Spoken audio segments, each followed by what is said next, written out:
Welcome back. In this step, we will look at importing your student population using the onboarding wizard.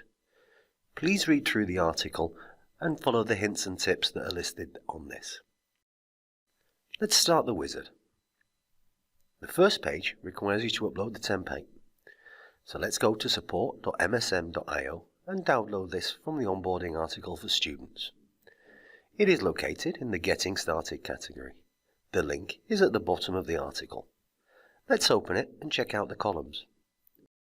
It is important to use the template and not to alter the column headings. There are some examples already in the sheet, which you can delete before starting your own import. Mouse over the Excel notes for clarification of what can be entered.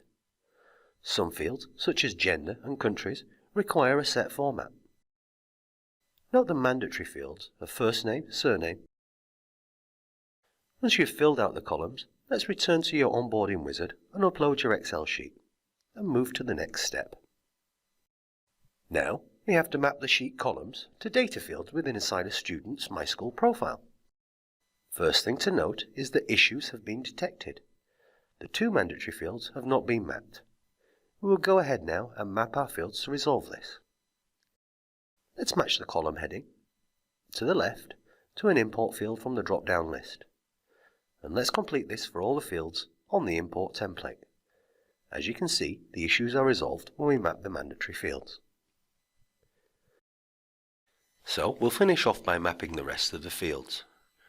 When we get to the external ID field, we will look to map this to the legacy system ID.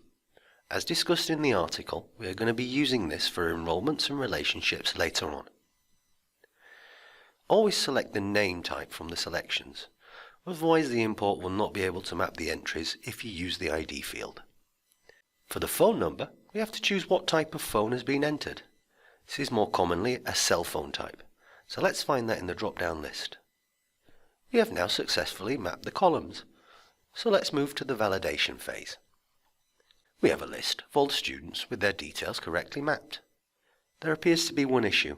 Someone doesn't have a valid email format in the secondary email field. Let's find them and rectify this. Click on the cell to edit the mail. The issue disappears. As the rest of the fields that are shown in red are not mandatory, the errors will not stop the import. But let's check the rest of it and edit accordingly. Looks like we have to change the country to match the internal list. And the gender needs to be a full label. So let's quickly amend that record. Finally, let's try to match the country with the English translation. There, we can now see that everything appears to be in order. Let's validate just to make sure there are still no errors. Then select to publish all. This may take a few minutes with larger data sets. You can now complete the student import.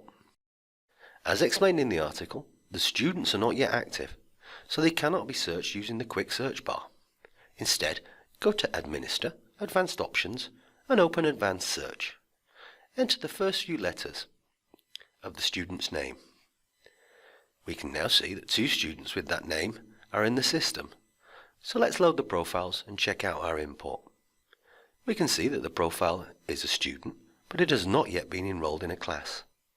In the Contact tab, we have the emails, address, and phone types. We can now move on to the next step, which is Staff and Guardians.